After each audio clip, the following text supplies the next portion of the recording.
Alright, well, it is Christmas Eve and I'm about to make carne guisada. Kind of a tradition in our household is to have Mexican food on and around Christmas. So we're going to start. I'll just kind of give you an overview of what we're going to do. We're going to take 2 pounds of stew meat or chuck cut into 1 to 1.5 to 3/4 inch cubes. Then we're going to take a little all-purpose flour and coat it all. And then we will try to get a char on the meat in an oven-safe crock or Dutch oven. I'm using a large pan, deep pan. Then after we get the nice crust on there, we're going to add some tomato paste. And I've got 2.5 cups of beef stock. And then we're going to get the onions and celery and jalapenos, cumin, chili powder, and everything going. Then we'll, of course, salt and pepper.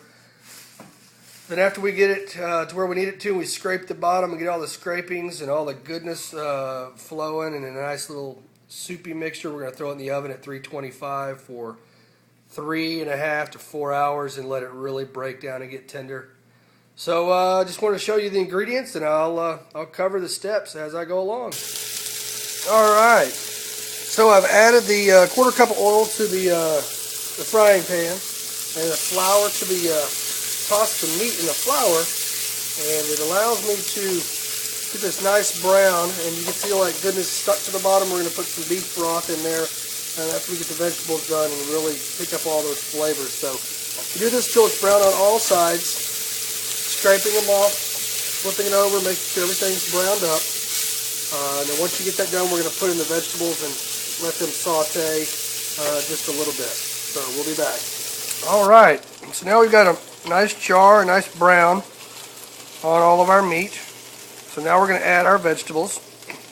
We are going to add 1 large onion, finely chopped. And then we're going to add in 2 celery stalks, finely chopped.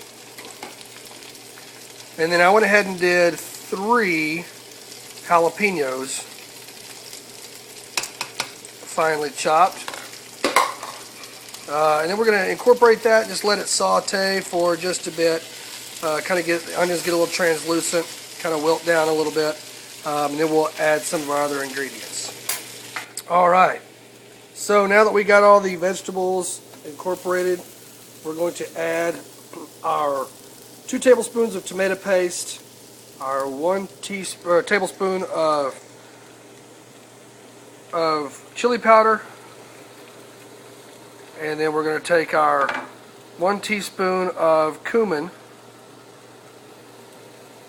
chili powder, and the cumin. And then we're going to salt. Then we're going to salt and pepper to taste. Make sure you get this tomato paste completely incorporated, the whole thing. Once it's all incorporated, and then we're going to add the beef broth and get it really simmering down. So, all right, now you can see how everything's incorporated really well. Now we're going to take our 2.5 cups of beef broth, and I've turned the heat down to about medium high. We're going to add our 2.5 cups of beef broth right in there.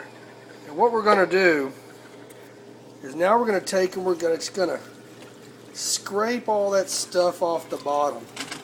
Try to get as much of that flavored goodness that is seared to the bottom of this pan. Try to just scrape it all up, and as this heats up, we're going to get it to a rolling boil. Just kind of a simmer, if you will. And once it's all boiling and we got everything scraped up and incorporated, we're going to pop this in the oven for 325 with a lid on. We're going to let it stay in the oven for about 3.5 hours. And about every hour, half hour to an hour, check it. Add some water if you need to. Just manage it so you're not drying it out and burning it up. And this will reduce down, and this meat will tender up. It will tender up and fall apart. It'll be like a pot roast consistency. Big chunks will just fall apart, and then I'll show you a couple ways to eat this, but my favorite is to just wrap it up in tortillas, grab it, eat with my fingers, just eat it all down. So we'll wait and we'll come back and see what it looks like before we put it in the oven. Okay, so I didn't get to show you what it looked like before I put it in, but got my pan, if you can see that, in the oven. Got it set at 325. Going to go ahead and do that for 3 hours. Maybe a little bit less because it's Christmas Eve and we've got to go to church in 3 hours. So we'll see how that works out, but it is already looking and smelling delicious. So we'll keep you updated and show you what it looks like, finished product.